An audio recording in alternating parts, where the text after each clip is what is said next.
आपको दिखाते हैं किस तरह एसआईआर पर तकरार के साथ सियासत बेशुमार है। एसआईआर का दूसरा चरण जारी है और जहां एक ओर बीजेपी एसआईआर के समर्थन में है तो वहीं दूसरी ओर कांग्रेस ने एसआईआर की खिलाफत की तैयारी कर ली है। एक रिपोर्ट। स्क्रीन पर दिख रही ये दोनों तस्वीरें एसआईआर पर दो धड़ों में बटी सियासत का जीता जागता उदाहरण हैं। एक तरफ आबादी के लिहाज से देश के सबसे बड़े प्रदेश के सीएम खुद अपना एसआईआर फॉर्म भर रहे हैं, तो दूसरी तरफ देश की सबसे पुरानी पार्टी देश के 12 राज्यों और केंद्र शासित प्रदेशों में हो रहे एसआईआर की खिलाफत के लिए रणनीति बनाने में जुटी है। मंगलवार को इसी सिलसिले में एसआईआर वाले राज्यों के वरिष्ठ नेताओं के साथ दिल्ली में कांग्रेस की एक बड़ी बैठक हुई। इस बैठक में राहुल गांधी और मल्लिकार्जुन खड़गे की मौजूदगी में एसआईआर के खिलाफ दिल्ली में रैली निकालने की रणनीति तय हुई। वहीं एसआईआर की खिलाफत में खड़ी कांग्रेस पर बीजेपी निशाना साध रही है। कांग्रेस पार्टी ने ये निर्णय लिया है कि पहले सप्ताह में दिसंबर के एक बहुत विशाल रैली रामलीला मैदान दिल्ली में होगी। इन तमाम राज्यों के लोग भी होंगे, उसमें नेता भी होंगे एसआईआर के खिलाफ। एसआईआर पर सवाल करने वाले जनता की नजर में स्वयं सवाल के घेरे में आ गए हैं।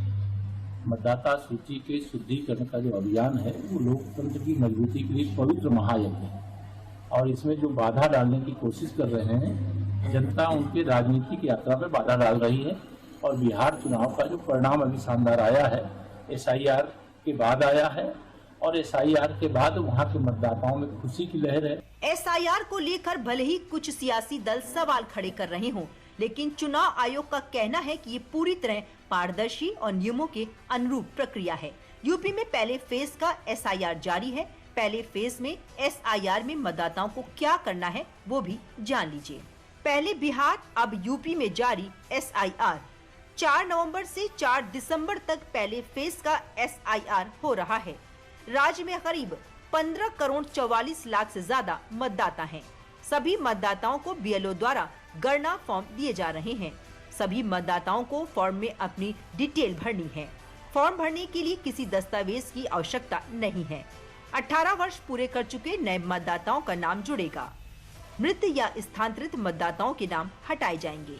9 दिसंबर को एक मसौदा मतदाता सूची प्रकाशित की जाएगी। तो संभवतः ये भ्रांति होगी कि कोई दस्तावेज भी इसके साथ देना है या क्या करना है, तो इसमें केवल वोटर को अपना एक पासपोर्ट साइज का लेटेस्ट फोटोग्राफ देना है और अपने माता पिता का नाम लिखना है उस एन्यूमरेशन फॉर्म में।